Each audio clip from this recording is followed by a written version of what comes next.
Exam में failure का reason कम पढ़ाई करना नहीं होता है दोस्तों, बल्कि एग्जाम में फेलियर का रीजन होता है कि प्रेशर कंट्रोल ना कर पाना और एग्जाम में प्रॉपर वे में आंसर प्रेजेंट ना करना। आपने देखा होगा कि कई बार आप घर से आंसर पढ़ करके जाते हैं, रिवीजन भी अच्छे से करके जाते हैं, लेकिन जैसे एग्जामिनेशन हॉल में आप क्वेश्चन पेपर देखते हैं आपका दिमाग ब्लैंक हो जाता है। कई बार कोई आंसर आपको आता भी है, आप लिखते हैं उस आंसर को, लेकिन लिखते लिखते एकदम से आप भूल जाते हैं कि अरे यार कुछ तो पढ़ा था लेकिन याद नहीं आ रहा कि क्या पढ़ा था। सवाल यह है कि ऐसा क्यों होता है। दोस्तों आज का ये वीडियो आपकी मेमोरी, आपकी पेपर प्रेजेंटेशन और आपके एग्जाम परफॉर्मेंस इन तीनों को अपग्रेड करने वाला है। ये वीडियो खास तौर से उन स्टूडेंट्स के लिए है जो एवरेज है लेकिन उनका सपना टॉपर बनने का है। तो चलो टाइम ना गवाते हुए वीडियो शुरू करते हैं।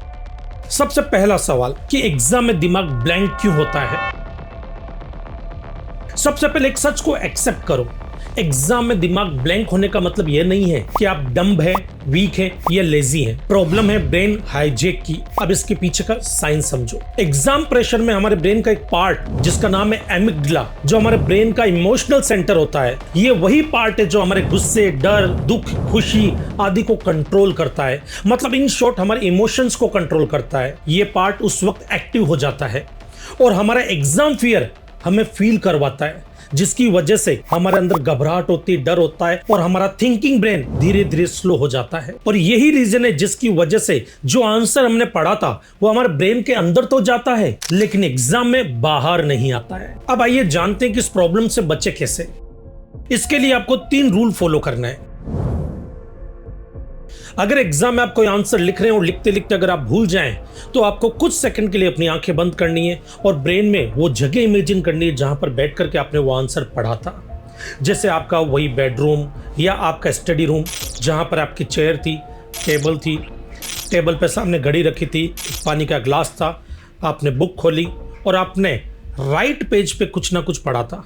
और राइट पेज पे जब पढ़ा था उस चीज को आप जब इमेजिन करने लगोगे ऑटोमेटिक आपका आंसर भी क्लिक हो जाएगा। इवन यहां तक कि पढ़ते टाइम अगर आपकी नजर पेज नंबर पे भी गई हो तो पेज नंबर भी आपको क्लिक हो जाएगा। दोस्तों मेमोरी शब्दों में नहीं बल्कि इमेज, लोकेशन या फीलिंग की फॉर्म में स्टोर होती है। इसलिए जब हम आंखें बंद करके उस लोकेशन को याद करते हैं जहां पर बैठ करके हमने पढ़ाई की थी तो हमारी फीलिंग और हमारी इमोशंस भी वैसे बनते जाते हैं। इसलिए हमें 90% केसेस में वो भूला हुआ आंसर इमीडिएटली क्लिक हो जाता है। दोस्तों मुझे आपसे गुड न्यूज भी शेयर करनी है। अभी हाल ही में 2026 ग्लोबल आइकन अवार्ड से मुझे नवाजा गया है और ये अवार्ड मिला है, हमने 249 स्टूडेंट्स को सीए फाइनल की बुक पेज नंबर के साथ में याद करवाई थी उसके लिए। और ये सब आप लोगों के प्यार, दुआ और सपोर्ट की वजह से ही पॉसिबल हुआ है। इसके लिए आपको भी बहुत बहुत मुबारक और बहुत बहुत धन्यवाद। हमने उन सारी टेक्निक्स को एक कोर्स के रूप में डिजाइन किया है और वो कोर्स हमारी वेबसाइट पे अवेलेबल है और उसका लिंक आपको डिस्क्रिप्शन में मिल जाएगा। अगर आपको किसी को भी वो कोर्स परचेज करना हो तो आप हमारी वेबसाइट विजिट कर सकते हैं। तो चलिए अब हम आगे बढ़ते हैं। रूल नंबर 2, एग्जामिनेशन हॉल में आप थोड़ा थोड़ा पानी पीते रहे। इससे 2 फायदे होते हैं। पहला, पानी पीने से उसमें जो ऑक्सीजन होता है वो आपके ब्रेन को मिलती है जिससे ब्रेन एक्टिव रहता है। और दूसरा, हमारी बॉडी हाइड्रेट रहे, क्योंकि बॉडी अगर 2% भी डिहाइड्रेट होती है तो 2% डिहाइड्रेट होने की वजह से हमारा फोकस और रिकॉल एबिलिटी 20% तक कम हो जाती है। पेपर शुरू होने से पहले एक 1 मिनट ब्रीदिंग एक्सरसाइज आपको करनी है। 4 सेकंड तक आपको अपनी सांस को इनहेल करना है और फिर 4 सेकंड तक उसको होल्ड करना है और उसके बाद 4 सेकंड तक एक्सहेल करना है। इससे आपका स्ट्रेस हार्मोन डाउन हो जाएगा और ब्रेन काम और एक्टिव हो जाएगा। अब चलते हैं हम हमारे वीडियो के पार्ट 2 की तरफ, जिसमें हम समझेंगे कि पेपर राइटिंग एग्जाम में कैसी होनी चाहिए जिसकी वजह से हमको अच्छे मार्क्स मिल सके।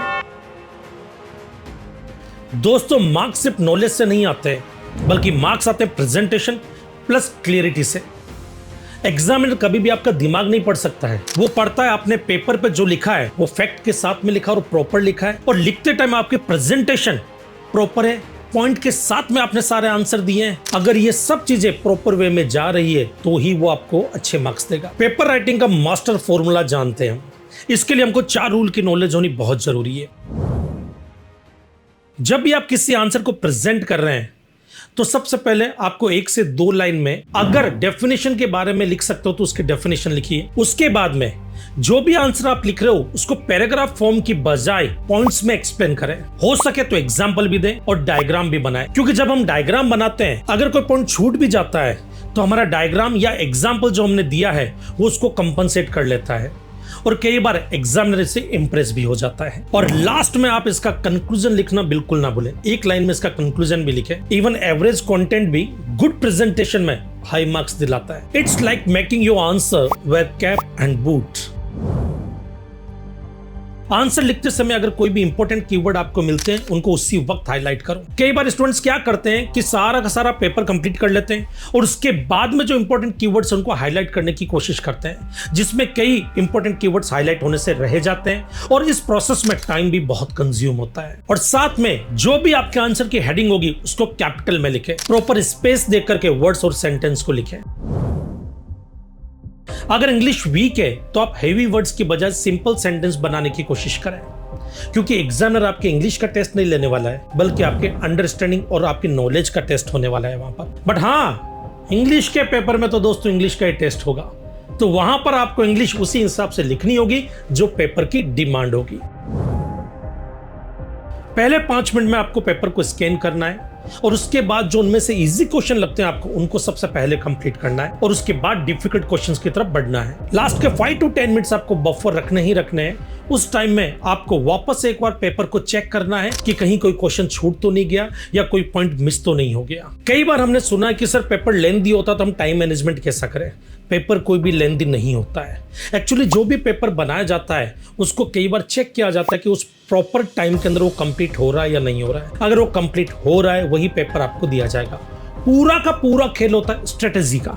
हम किस तरह से प्लानिंग करके उस पेपर को कंप्लीट करते हैं और हमारा टाइम मैनेजमेंट कैसा होता है। एग्जाम में टाइम मैनेजमेंट कैसे करें इस पर हमने एक डिटेल वीडियो बनाई है जो हमारे यूट्यूब चैनल पे अवेलेबल है, जिसका लिंक आपको डिस्क्रिप्शन में मिल जाएगा। दोस्तों, टॉपर वो नहीं होता जो सबसे ज्यादा पढ़ता है, टॉपर वो होता है जो एग्जाम में अपने ब्रेन को कंट्रोल करता है और प्रॉपर स्ट्रेटेजी के साथ में एग्जाम पेपर लिखता है। अगर आप ब्रेन को साइंटिफिकली समझो, पेपर को स्मार्टली प्रेजेंट करो और एग्जाम प्रेशर में भी अपने आप को काम रखो तो मार्क्स खुद ब खुद बढ़ जाएंगे। अगर ये वीडियो आपको मेंटली स्ट्रांग बनाता है तो इसे लाइक करें, अपने सभी दोस्तों को शेयर करें और कमेंट में लिखें मास्टर मेमोरी। अगर आप चाहते हैं कि हम अगला video last 7 days exam mental strategy पे बनाएं तो कमेंट में लिखें यस। तो ऐसे इंफॉर्मेटिव वीडियो के लिए ज्वाइन एडुक्विक, क्योंकि यहाँ पे सिर्फ इंस्पिरेशन नहीं मेमोरी भी ट्रेन की जाती है। मिलते हैं ऐसे किसी और वीडियो में, तब तक के लिए जय हिंद, जय भारत।